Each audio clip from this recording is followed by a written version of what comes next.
블랙박스계 솔로몬, 교통사고 전문 변호사 우리 한문철 변호사님이십니다. 반갑습니다. 네.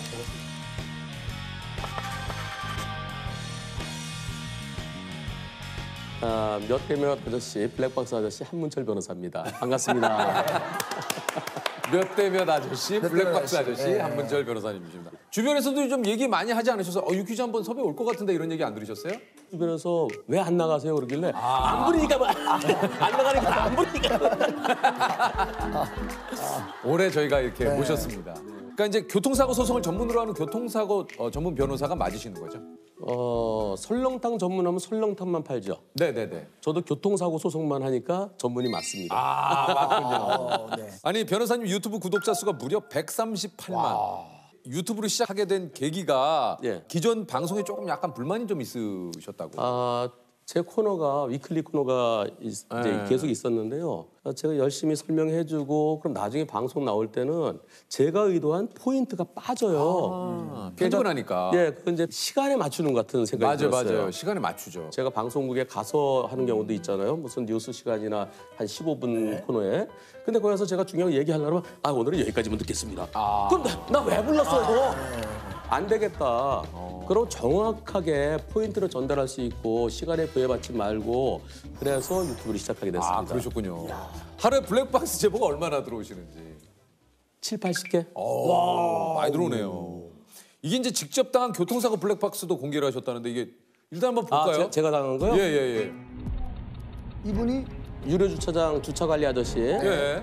우리 일행 차를 같이 타기로 했는데요. 예. 네, 저분 차 타고 저는 저 나가는 차를 쳐다보고 있죠. 그렇죠. 뒤돌아봤는데 그런데 갑자기 오!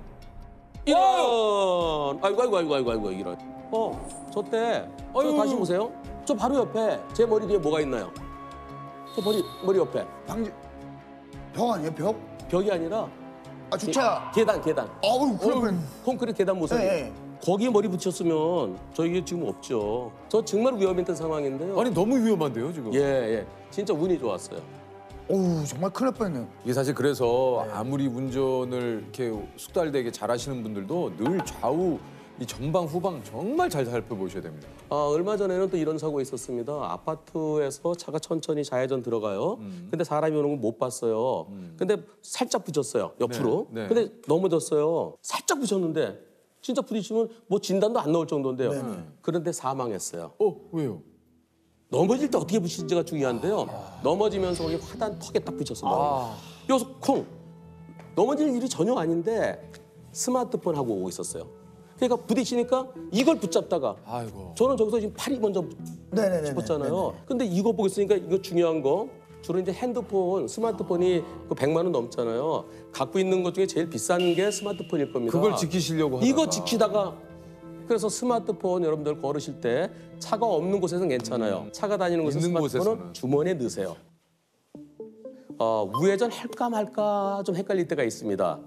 지금은 도로교통법에 횡단보도에 보행자가 있을 때는 일시정지하고 보행자 없을 때는 그냥 가도 된다고 돼 있어요. 네. 하지만 앞으로는 건너고 있는 보행자뿐만이 아니라 건너려는 보행자까지도 보호를 해야 되기 때문에 일시정지하도록 7월 12일부터 바뀌죠. 이제 네. 무조건 횡단보도에서는 일시 정지를 해야 되는군요. 그게 좋죠. 만약에 누가 뛰어오면 어떻게 될까요? 보시겠습니다. 볼까요? 자, 저기 빨간불이에요. 네. 자, 보행자 한 분이네요. 한 분 건너시고 이제 없어요. 잠깐 섰어요. 네. 천천히 우회전합니다. 우회전하다가 어이구. 네, 저분이 횡단보도 신호가 깜빡깜빡 하니까 뛰어오신 거예요? 뛴 거예요. 저거 신호 위반이다, 아니다.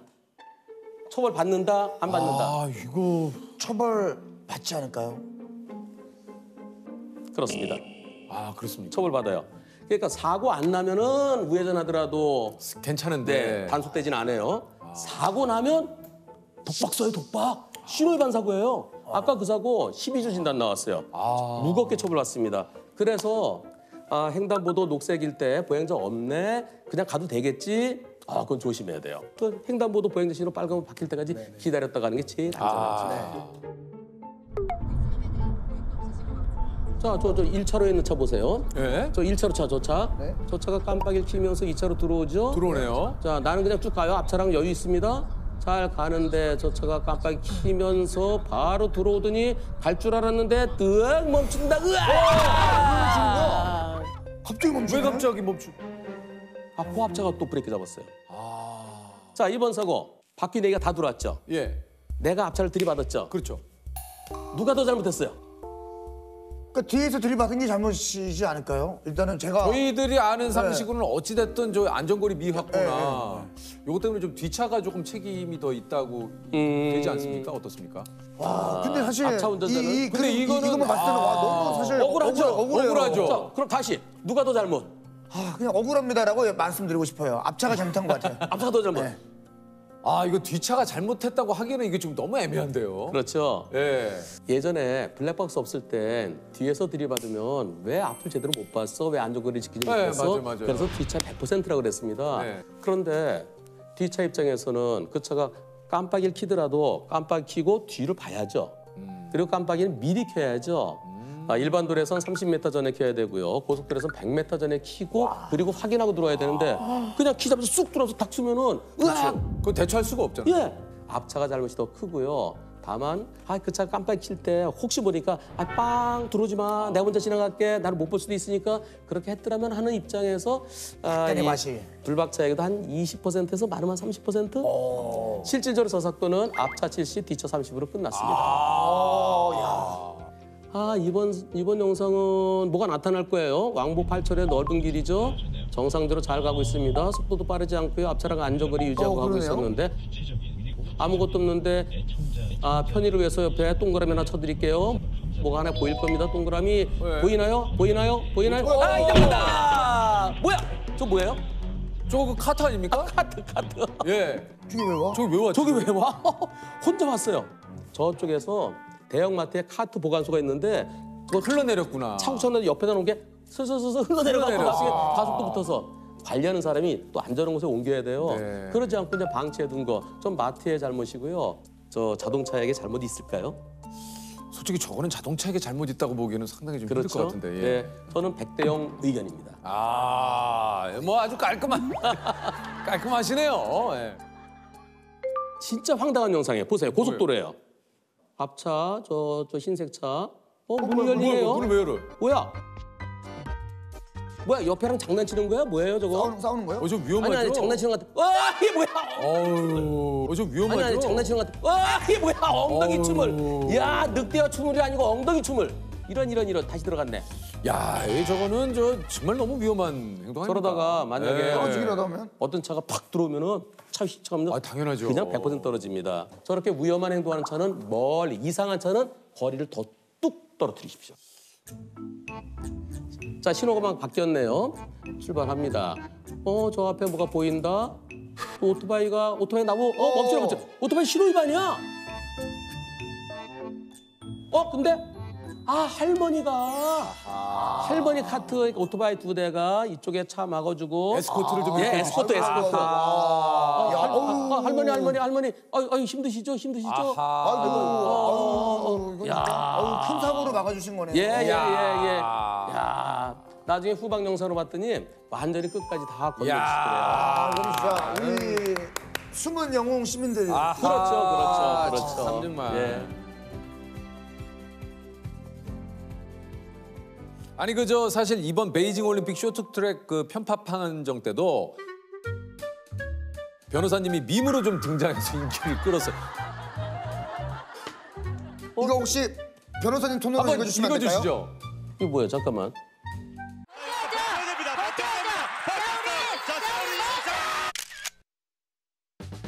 이거 중국 선수가 과실 100, 이거 100대 빵이죠. 네.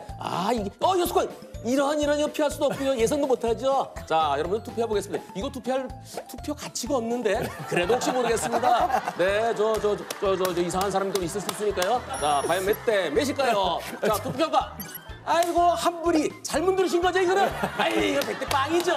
네. 이런 일을 이야. 어떻게 보면 교수님의 변호사님의 유행 아닙니까 이게? 왔다 갔다 이런 그냥 가면 어떡해 이런 뭐 하는 거야? 이런 이런. 여기서 꽉. 그렇지, 발도.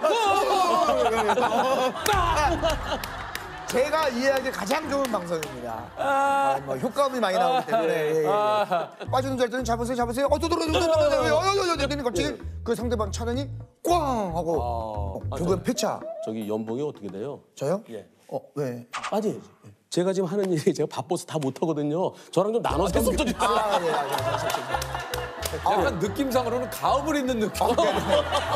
제 한번 있습니다. 블랙박스 가문에. 네네네. 예, 블랙박스 가문에 가업을 입는 느낌. 저는 이제 카를로스라고 부르는데 카를로스로. 네네네. 예, 괜찮네요. 카를로스. 카를로스. 카를로스. 예. 가수 자이언티와의 콜라보 방송에서 남다른 진행력이 좀 화제가 됐는데 양화대교 사고 영상 시청 후에 자이언티에게 양화대교 노래를 시키셨다고. 이거 뭐라 그래 이거? 이걸 이런 현상을 뭐라 칼치기. 그래? 칼치기. 양화대교였어요. 양화 브릿지예요. 양화 브릿지. 행복하자 우리 행복하자 아프지 말고 아프지 말고 자이언트가 아니에요. 자이언티입니다.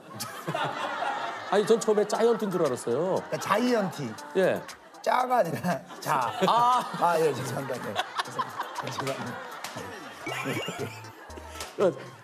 자이언티. 예. 자이언티가 제 방송에 나오고 싶다고 출연하고 싶다고 연락이 왔어요. 맞아요. 그래서 진짜요? 전 처음에 솔직히 누군지 몰랐어요. 근데 누구야 그랬더니 유명한 가수래요. 네.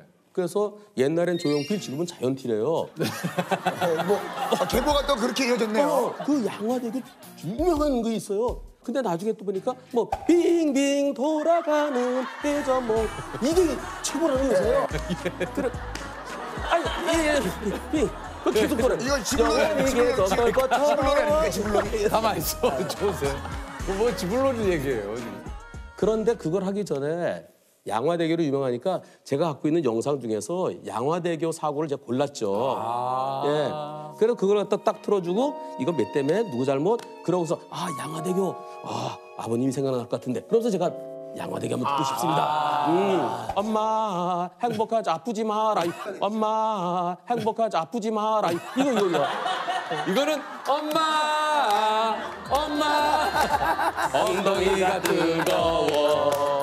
거기 그거 나와요. 엄마 아프지 말고. 맞아 아프지 예. 말고. 행복하자. 네. 저기 변호사님 어떤 노래를 좀 좋아하십니까? 남자의 품격? 아니야. 남자의 인생. 남자의 인생. 남자의 인생. 이 마음으로 딱 집에 갈다 그러면 어둑어둑해질 무렵 집으로 가는 길에 빌딩 사이 지는 노을 오셨네. 가슴을 짠하게 하네.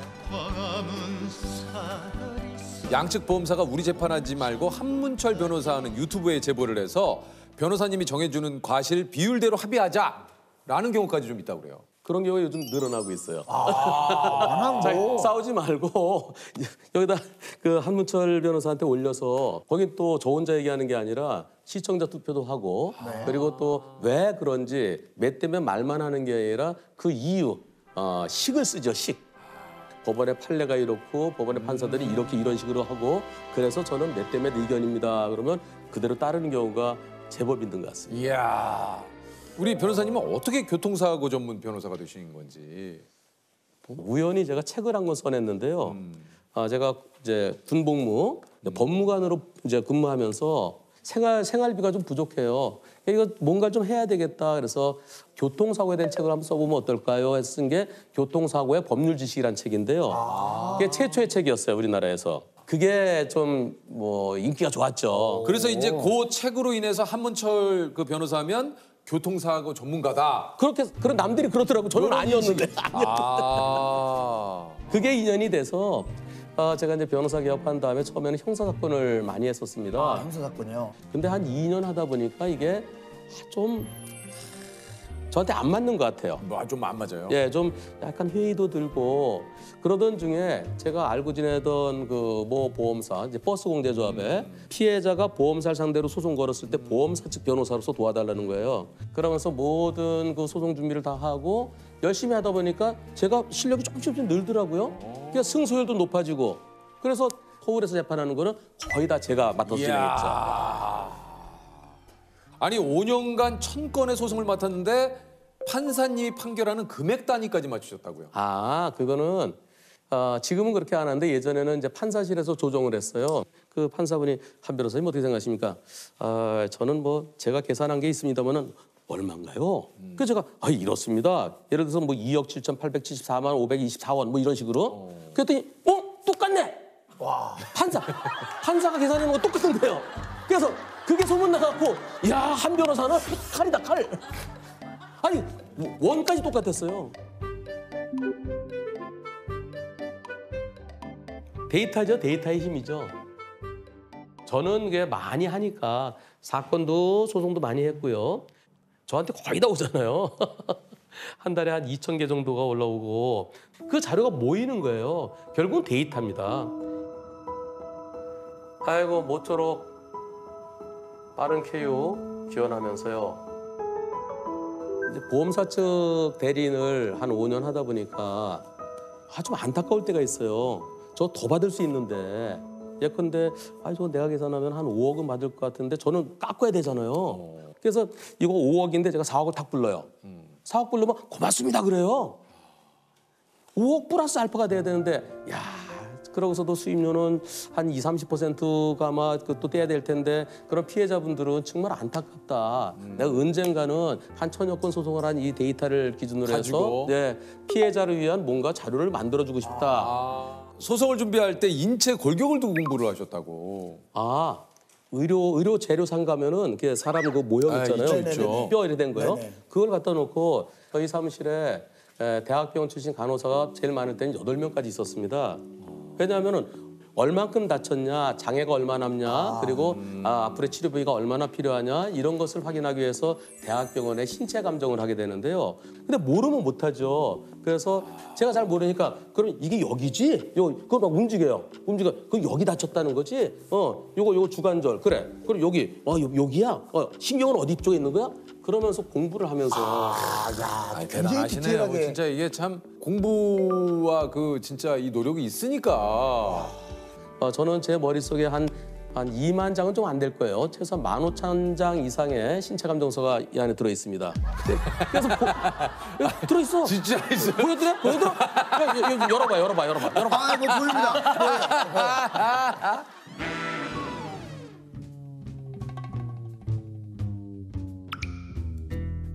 이게 27년 동안 교통사고 전문 변호사로 이러면서 잊혀지지 않는 사고도 좀 있으시다 그래요.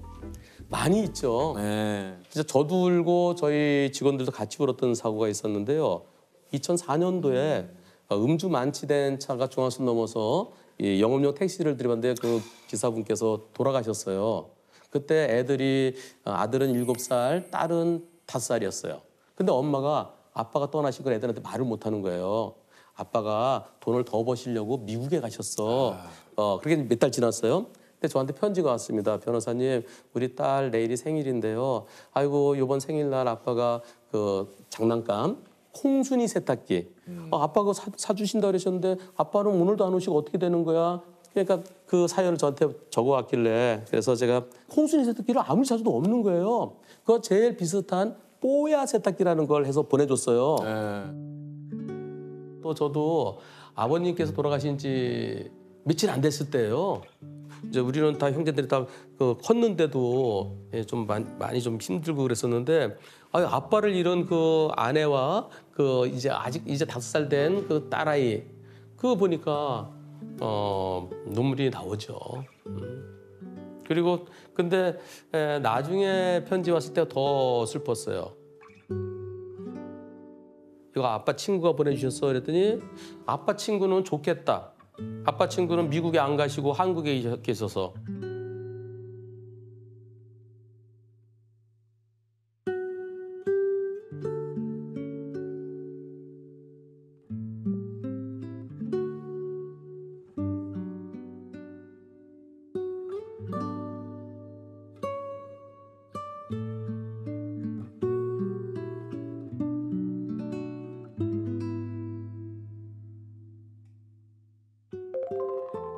세세하게 다 기억을 하세요. 제가 직접 다 상담을 하니까요. 저는 100% 제가 다 상담을 합니다. 제가 1시간 내지 2시간 정도 상담을 해요. 그 사건 하면 다 기억을 하죠. 그리고 소송 끝나더라도 저희 사무실에 이렇게 가끔 이제 안부 전해주시는 분들이 계시거든요. 어떤 분은 한 5년 됐을까? 개인 보험도 보험사가 못 주겠다는 것도 소송에서 또 받았고 그렇게 도와드렸더니 고맙다고 꼭 김장철 되면 꼭 저희 집에 보내주세요. 그분 그 아드님이 그 당시 사고 났을 때는 고등학생이었는데 나도 변호사 되겠다. 그래서 그분 변호사 됐어요. 예. 기분 좋죠. 좀 흐뭇하죠. 예. 그래서 변호사가 되더라도 그래도 좀 약자의 아픔을 생각하면서 열심히 일하겠구나 그런 생각이 들죠.